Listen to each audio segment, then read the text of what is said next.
Greetings, everybody. This is James from Morning Eggnog. I'm just here to say happy Thanksgiving, and thanks for listening to our 60th episode of the podcast.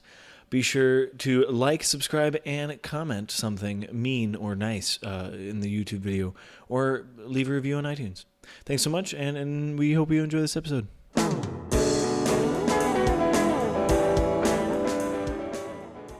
Greetings, everyone. Welcome back to Morning Eggnog. It is getting close to spooky time. It is currently October 27th. We are 4 days from Spooky Day. Sorry, I'm trying all my spooky noises. We're totally not going to talk about spooky things. I don't know why.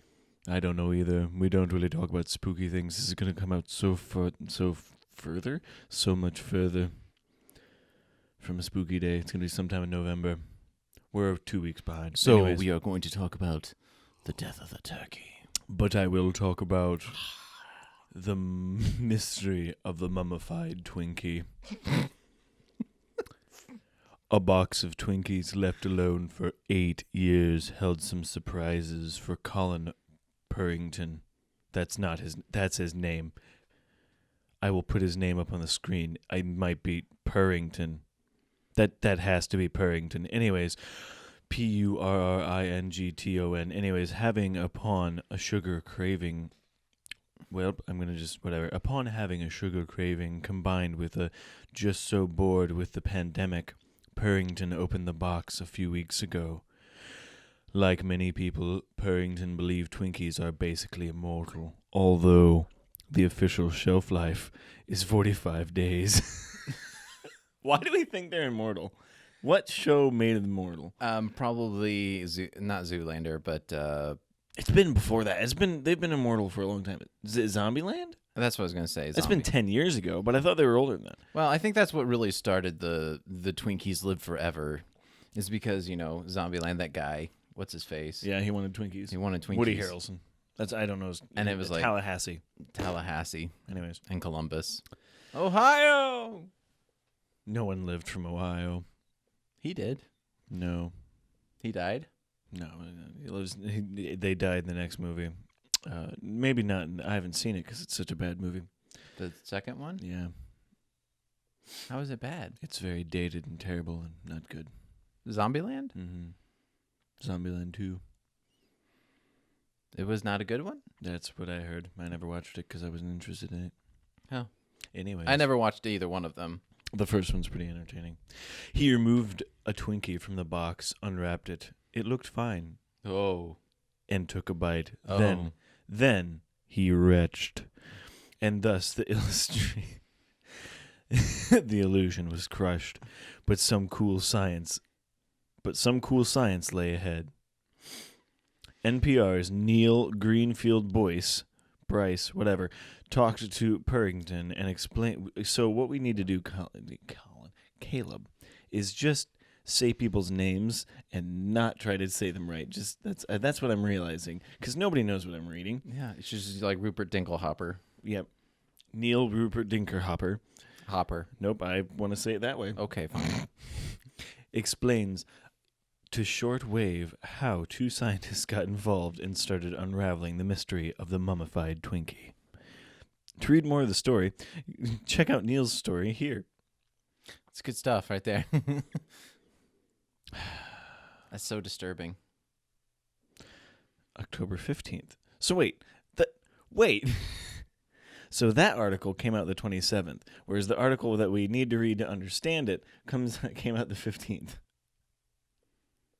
That doesn't make any sense. This is a 3-minute listen, so we can listen to the article. This message comes from NPR sponsor, Fidelity Wealth Management. At Fidelity, you'll have access to personalized advice. Probably. Anyways, so that kind of broke my illusion of it. He purchased them back in 2012, just for, I don't know, sentimental reasons, and heard that Hostess brand was going bankrupt, because I forgot that was a thing. Yeah, that was a thing. And then everybody was just like, oh, come back. Everybody buy. No. And then everybody brought them back by buying all the Twinkies out. They did the same thing with Family Guy. Family Guy went off the air with like 2 or 3 seasons, and then everybody bought the DVDs so much that it rebirthed the show back. Now they're like doing 20 episodes or 20 seasons. That is a shame. It is. They are not good anymore. Nope. Anyways, Twinkies don't last forever, and I'm sorry to break that illusion. yeah. Who needs Twinkies? Do you eat Twinkies? Like, I have eaten Twinkies. I think the worst Twinkie I ever had was Lyle brought them from the food pantry. oh, And they were blue raspberry filled Twinkies. oh, that's disturbing. It was horrible. What Smurf did they murder to get that? No. Have you ever wondered where they get blue? Like, blue I try dye not from? to think about it. Caleb. Oh, Caleb. Kyle. I don't think I officially started. Like, I did morning, but I didn't do the Yeah, you did a weird start, which is fine, I guess. Spooky time. Spooky time. So we just rolled with the spooky time entrance. Skeletons. So last night I was trying to win some brownie points for my wife. Oh, As I was scanning through Facebook, I saw a coffee mug for a father-in-law, and I'm like, "Oh, hey!" Have you ever This is exactly along the same trend. They've made videos about this. It's very specific things. So like, this one is not as specific, but have you ever seen the T-shirts? It's like, I was born in September, so I'm totally I'm totally BA, and also my boyfriend was born in this month, and he's pretty cool too. Also, don't mess with you've never seen these? Apparently not. No, I have not. I will have to show you a video later. They are quite hilarious, but this reminds me of it. Continue. Yeah, it says, "To my dear father-in-law, you did not give me the gift of life, but you gave me my gorgeous wife. Thank you." And that is where I stopped reading on the coffee mug. And I showed my wife. I was like, "Hey, honey, hey, look at this. Look at this. Hey, I should give this to your dad. I should give this to your dad." I was like, haha, brownie points. And I was watching my wife. And at first she had her face was normal. And then suddenly I got the look. The look. We can't reproduce it. Men cannot reproduce look. We can't make the same look. It's the look of, are you kidding me? So I was like, wait, give me that back. What else did it say? I didn't read the whole thing. Here is what the rest of the coffee mug said. "For not selling you to the circus." Now, let me restart that. That was terrible. "To my dear father-in-law, you didn't give me the gift of life, but you gave me my gorgeous wife. Thank you for not selling her to the circus. I know how tempting that option was some days.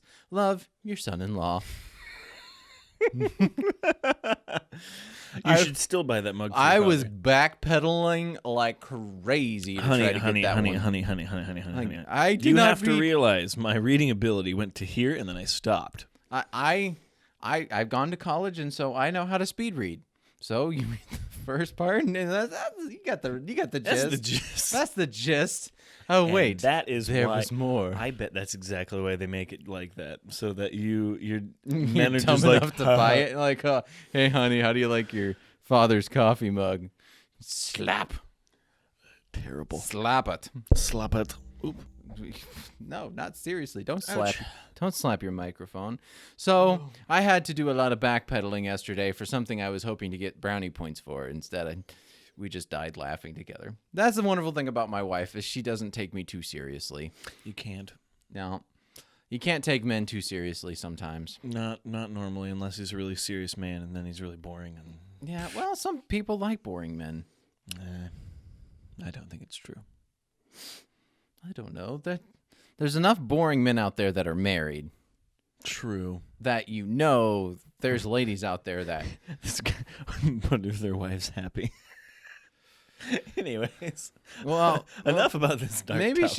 Maybe they make enough happy to, or enough uniqueness to, I don't know, because usually opposites marry.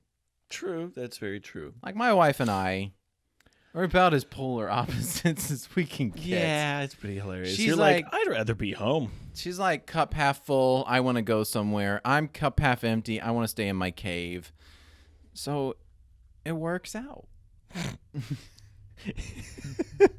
So it works. She's the hunter-gatherer. I'm the cave dweller. You're the quave. You're I'm the the quave. The quave deller. The quave dweller. We speaketh the well. I am the Quave Teller. Alrighty. So have you seen the memes, Caleb? Probably not, but I'm going to ask anyways. Have you seen the memes where it's like, sliced bread was invented in like 1643. People in 1642, and it's just them eating whole loaves of bread. No. Okay, well, they're people that maybe have seen this meme. Anyways, so I imagined the meme when I looked up the history of the stop sign, because it occurred to me that we're a very, very new country in comparison to everything else. We're This like is 200 years old.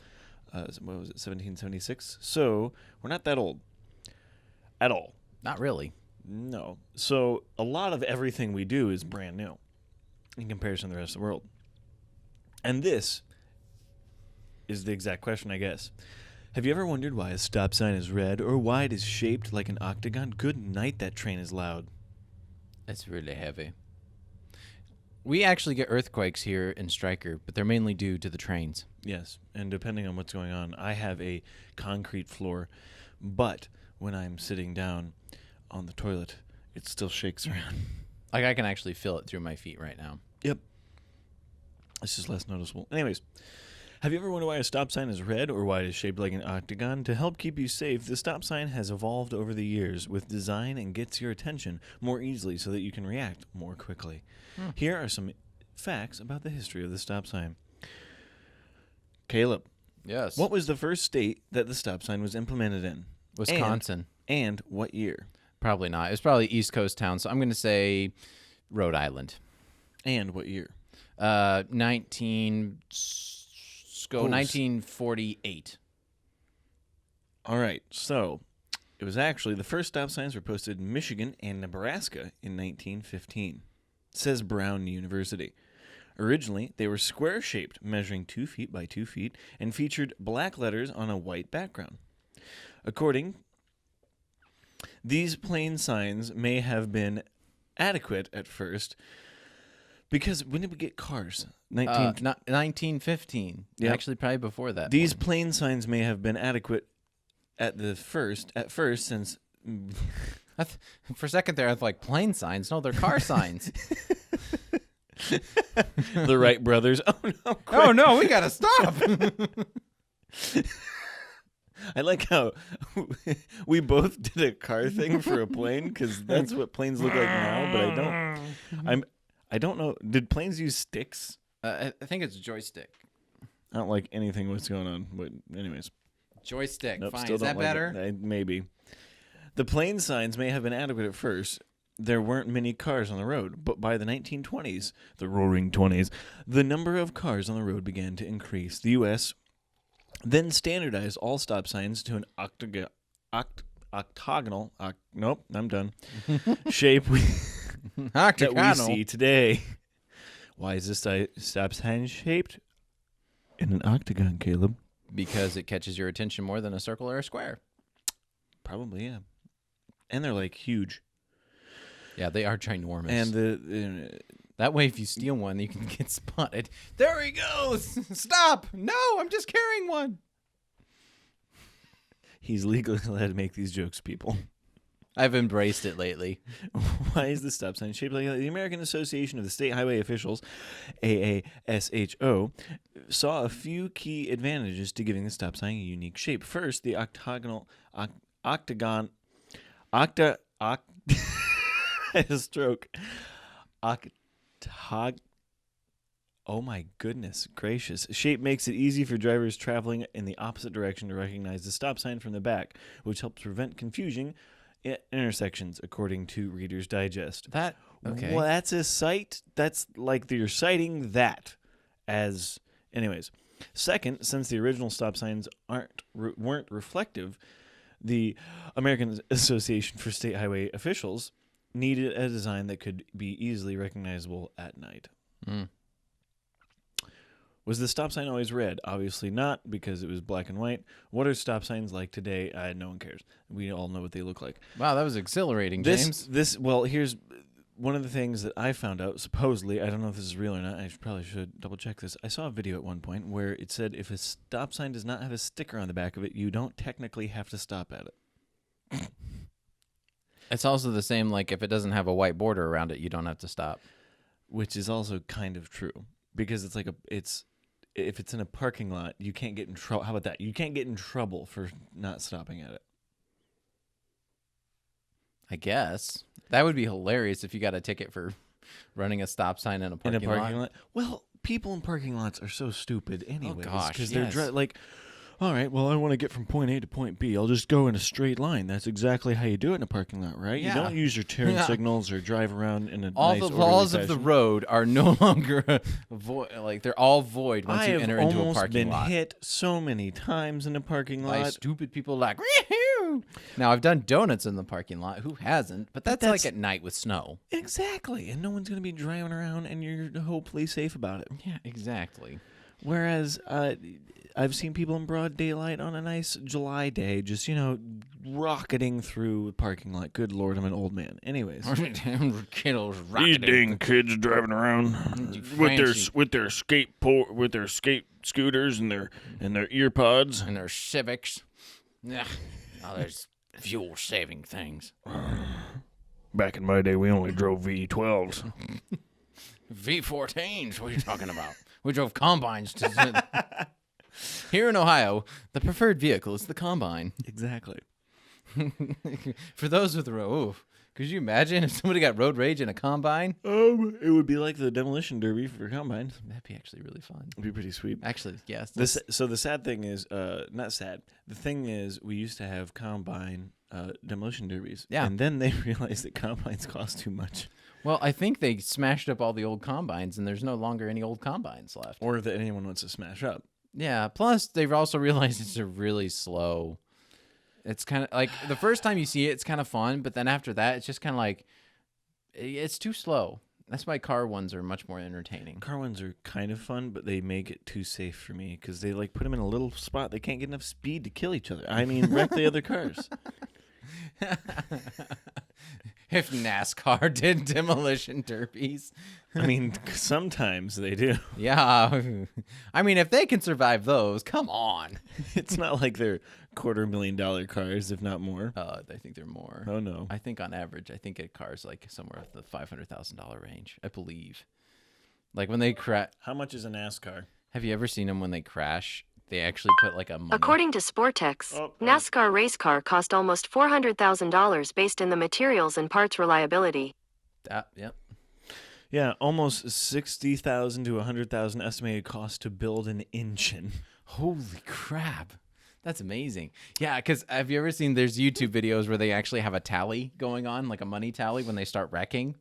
Because they've actually like... Oof. They've actually like watched it and like clip by clip of the things getting destroyed, and so they tally it up as they're wrecking. And so as they're ding ding ding ding, so ding, they've gone ding, through it ding, ding, and done ding, it. ding, ding. So at full speed, it's like it's crazy, and they're like they can wind up being like $2, $3, $4 million wrecks.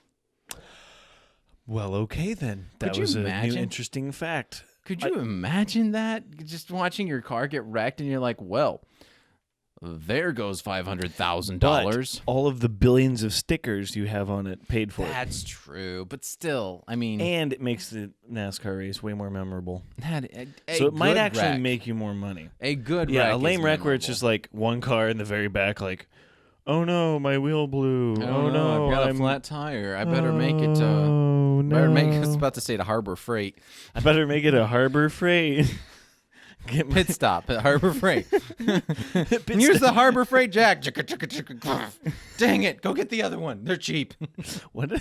Go get the other 12. They're cheap. There's 12 Harbor Freight jacks underneath the car. Oh my gosh, Harbor Freight. I've been in the one we have now a couple times now to get really cheap stuff. Don't get their utility knives. They have the worst utility knives. Yeah. Every time I go through the line, they're like, so would you like to sign up with our email rewards today? And I'm like, no, thank you. And they're like, all right, but it'll save you 10% right now. And if you sign up, you get special weekly bonuses. I'm like, no, thank you. No, thanks. Please stop. Just stop talking. It infuriates me because everybody in line ahead of me seems to be like, yeah, I'll take it. That's fine. So my email is this is Steven Spielberg. Yeah, I know. My name's Carl. But it's Steven Spielberg at gmail.com. Yeah, I stole it out from under him. He offered me $5 million for it. Anyways. That's very interesting. But they always do it, and it takes forever, and I always waiting in line. They have like one item, and it's like, why? I don't know. It's not like you can just grab one as you're walking past. Did you know that skunks are only legal in 17 states to own as a pet? What, Caleb? Skunks Yes. are only legal in 17 states to own as a pet? Yes, only 17 states, and we will now read those 17 states. Wow, that was a really bad intro, but I wanted to get it in there. Because I was trying to figure out how to get it in there, so we just... So the reason we started talking about this morning is because I've been on our TikTok, just scrolling as you do on TikTok, because the algorithm is scarily good at showing you things you want to see. Scarily. It's very scary. But the one thing I saw was a guy who said, "Come here," and like a skunk came flying around the corner and came running right at him, and then stopped right in front of him. And then he's like, "Oh, you came charging at me!" And they started petting the skunk, and it was really cute. And I was like, "Well, I need a skunk now." Yep. So we have discovered that there is only 17 states in the United States. How many states are in the United States? 50. Wow. That Wait, doesn't why can't include you own our a skunk? provinces. Can you own a skunk in Hawaii? No, you cannot own a skunk in Hawaii. Legally, but you sure can if you want, because it's America, land of the free. Yeah, just hide that skunk somewhere. When somebody walks by, you have a wonderful, like, look, wrap it around your neck and have it, like, the tail draped down like a tie. Perfect. That's perfect. Nice ascot it is. Ah, just bit my neck. Ascot. Because the skunk's butt would be right there. Is currently legal to own domesticated skunks in only 17 states. Here we go. Are you ready, everybody? All right. It's kind of like the lottery for owning a skunk. Alabama, Florida, Indiana, Iowa, Massachusetts, Michigan, New Hampshire, New Jersey, New Mexico, Ohio, whoop, whoop, Oklahoma, Oregon, Pennsylvania, South Dakota, West Virginia, Wisconsin, and Wyoming. Did I mishear, Caleb? There's no Texas on that list? There is no Texas. It is illegal to own a skunk in Texas. But you can have as many tigers as you want. Yeah. What? I feel According like, to this list. According to this list. Florida is 100%. It's legal to do anything in Florida. Now, this was put out 12 years ago, so that could have easily been changed. Us getting our information from. Well, we're trying to be Great we're trying to be legit here. Oh my. Well, I think we're running out of stuff to talk about. No, we're not. I'm not done. Oh, Caleb's not done yet. I'm moving to my secondary phone. Here we go. Alrighty. So, Caleb, what's your third topic for today? James and I are going into the real estate business. We are going to go in the real estate business. It's going to be so. Our podcast has recently been hitting skyrocketing numbers of maybe, I believe, 2,600 total listens on Podbean. So we've decided to invest in some property overseas. Yes, we have. So we are looking at Italy.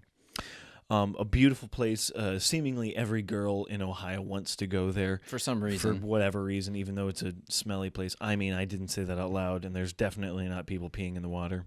Yeah, or they've got the little red baskets. Remember? We talked about that in a few episodes ago, like, I don't know, like episode 20 or something, where they have the little red mailboxes that you can pee in for guys to walk up and pee in. They've got, like, straw and stuff. I totally forgot about that. Yeah. Yeah. So if you see a little red mailbox that has a urinating man on it, that's not don't reach in and try to grab your mail or something. That is, I seriously forgot about that, Caleb. Well, if you think about it, Why did you bring it up again? I hate it. I hate it so much. Because it's fantastic. This is why America is pretty cool, because most of our public bathrooms are free. That is something that I didn't realize, especially and libraries as and well. So people can actually go inside a building to use the restroom instead of being like, I don't want to pay $2 or $3, $4, $5 to use the bathroom. I'll just pee on the side of that building instead, because guys can just. Anybody can just whip it out and go. We can just whip it out and let it fly. Oh, it's gross, but we can make it work. Just sounds like Vegas. How did we get to this point? Talking about Italy. So, anyways, we're going to invest in some real estate over there. That's right. We're going to go. Our summer home. We're going to get some vacation homes in Italy here. Several, meaning plural. I think we could afford at least 10. Probably. We've been doing really good. All right. So, October, an Italian town is looking to draw in new visitors by auctioning off abandoned houses. With the opening bid of $1.18. See, that's the problem, Caleb, because opening bid, I'm assuming people are going to be like, wow, that's pretty neato.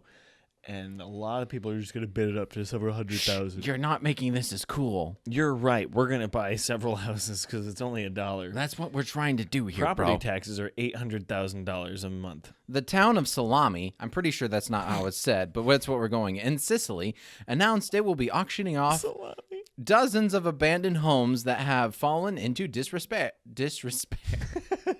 I don't respect this house. Repair for $1.18. Mayor Domenico Ventuzzi said that the scheme is part of efforts to revitalize the town, which has seen the population continue to dwindle after 4,000 residents left the area after a 1968 earthquake. Oh, so continue. Hey, who needs a good massage?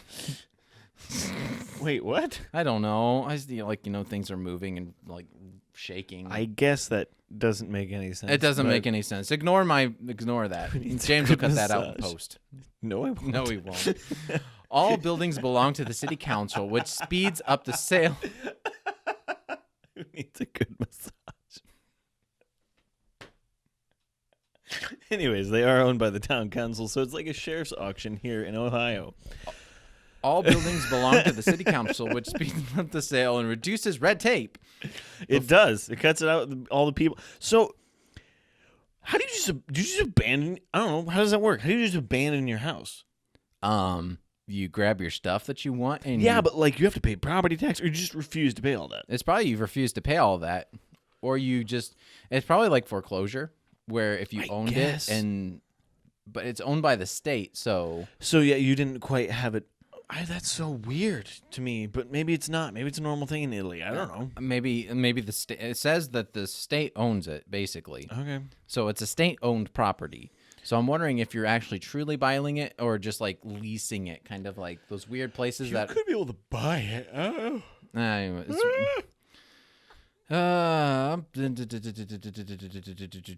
Salami, where the houses are located, upgraded infrastructure, services from blah, blah, blah. Now the town is ready for the next step. Ventui said that the plan has been in the works for several years, but was stalled due to issues including infrastructure and zoning complications. And probably also COVID. Hey, looky there. There's COVID right there in big, weird letters. Well, Not only did we carry out through maintenance work to secure the risky, crumbling area, we also had to recover many properties to residential use.